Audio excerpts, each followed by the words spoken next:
નમસ્કાર મિત્રો, ફરી એકવાર અમારા વિડીયોમાં તમારું સ્વાગત છે મિત્રો। આજે વાત કરવાના છીએ વાવ વિધાનસભાની। મિત્રો, વિડીયો વધુમાં વધુ શેર કરજો, વધુમાં સબસ્ક્રાઈબ કરજો મિત્રો।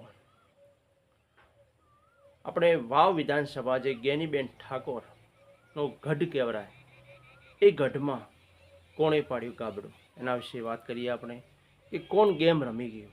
મિત્રો, પહેલાં આપણે વાત કરીએ જે ભાભર વિસ્તારની, ભાભરના આજુબાજુ ગામડાઓ છે, ભાભર વિસ્તારની વાત કરીએ તો ભાભર વિસ્તારમાં અહીંયા રજપૂતો પણ રહે છે, ક્ષત્રિય ઠાકોરો છે, દલિતો છે, બ્રાહ્મણો, પુરોહિતો, અલગ અલગ ચૌધરી પટેલો પણ છે। અહીંયા વાવ વિધાનસભાની વાત કરીએ તો અહીંયા ચૌધરી પટેલના લગભગ 45-50 હજાર વોટિંગ છે, જ્યારે ક્ષત્રિય ઠાકોરની વાત કરીએ તો એમની 80-85 હજાર વોટિંગ છે મિત્રો। તો આપણે ભાભરની વાત કરીએ તો ભાભરમાં મિત્રો આજુબાજુ ગામડાઓમાં ક્ષત્રિય ઠાકોરનો ના ગામડાઓ બહુ છે અને ત્યાં ગેનીબેનનો માહોલ બહુ સારો છે। પછી વાત કરીએ મિત્રો ભાભર સિટીની, તો ભાભર સિટીમાં મિત્રો ત્યાં ભાજપનું માહોલ સારો હતો। ત્યાં દરેક મિત્રો કોઈ મોદી સાહેબનું નામ લેતા હતા અને ત્યાં નાનામાં નાના વેપારી પણ ભાજપથી જોડાયેલા હોય એવું લાગી રહ્યું હતું। અને દરેક કોઈને આપણે પૂછીએ તો ત્યાં ગરીબ વર્ગ છે, ગરીબ વર્ગ પણ તે ભાજપનું નામ લેતા હતા। એટલે સિટીમાં ભાજપનો માહોલ બહુ સારો હતો મિત્રો। અને અહીંયા ક્ષત્રિય ઠાકોરો પણ છે, એટલે ત્યાં અહીંયા પણ વોટિંગ ગેનીબેનને પણ મૂળ ગામડાઓમાં સારું મળી શકે છે, પણ સિટીમાં ભાજપનો માહોલ બહુ સારો હતો।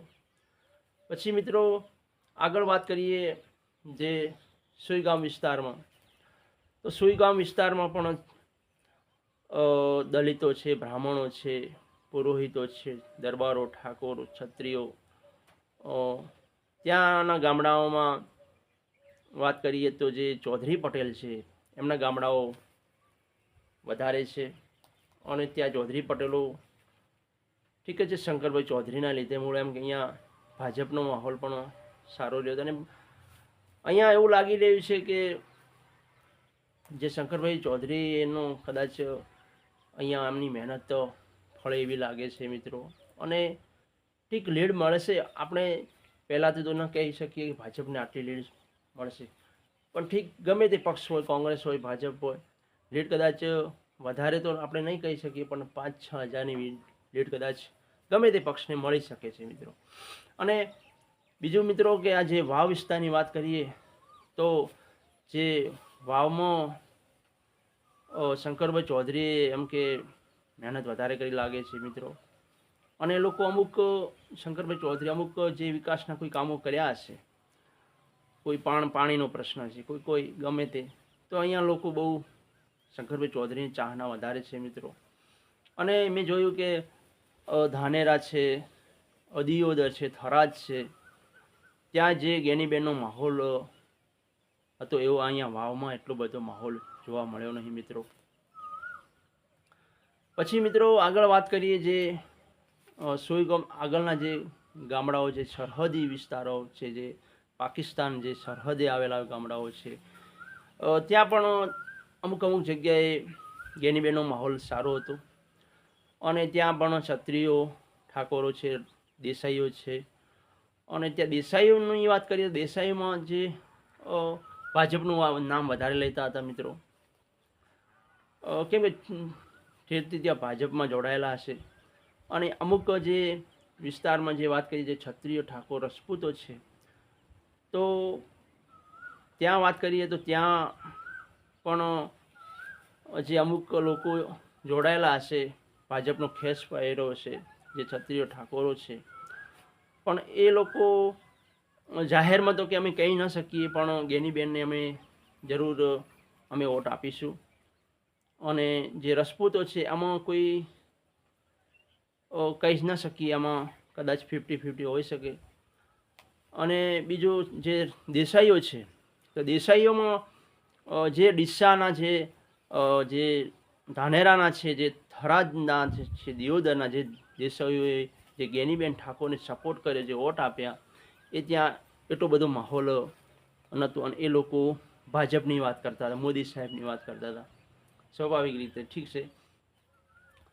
પછી મિત્રો વાત કરીએ વાવ વિસ્તારમાં, જે વાવ સિટીની વાત કરીએ તો વાવ સિટીમાં ભાજપનો માહોલ સારામાં સારો રહ્યો છે મિત્રો.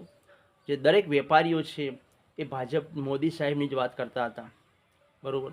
ત્યાં એમનું કહેવું છે કે અમે વર્ષોથી જોડાયેલા છીએ જે ભાજપમાં, અમે ભાજપમાં જ, અમારે કોઈ ઉમેદવાર એવું છે જ નહીં કે કયો ઉમેદવાર છે, શું છે. પણ ઠીક છે, ગેનીબેન વચ્ચે અમારા દુકાને પણ આવ્યા હતા, મને દરેક વેપારીઓને કીધું હતું કે થોડા ઘણા વોટ અમને પણ આપજો. તો એના આધારે કહી શકીએ કે દુકાનવાળા જેવું કહેતા હતા કે અમે કદાચ 5 અમારા વોટ હોય, ધારો કે કુટુંબના, એમાં 2-4 વોટ અમે ગેનીબેન આ વખતે અમે આપીશું. તો મિત્રો આ હતું વાવ વિધાનસભાનું મિત્રો.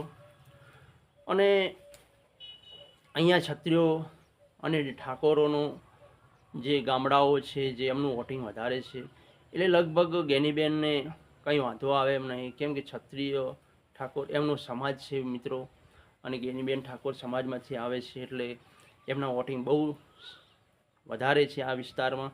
એટલે ગેનીબેનને કોઈ વાંધો આવે એવું નહીં, લગભગ વોટ એમને સારામાં સારા મળશે.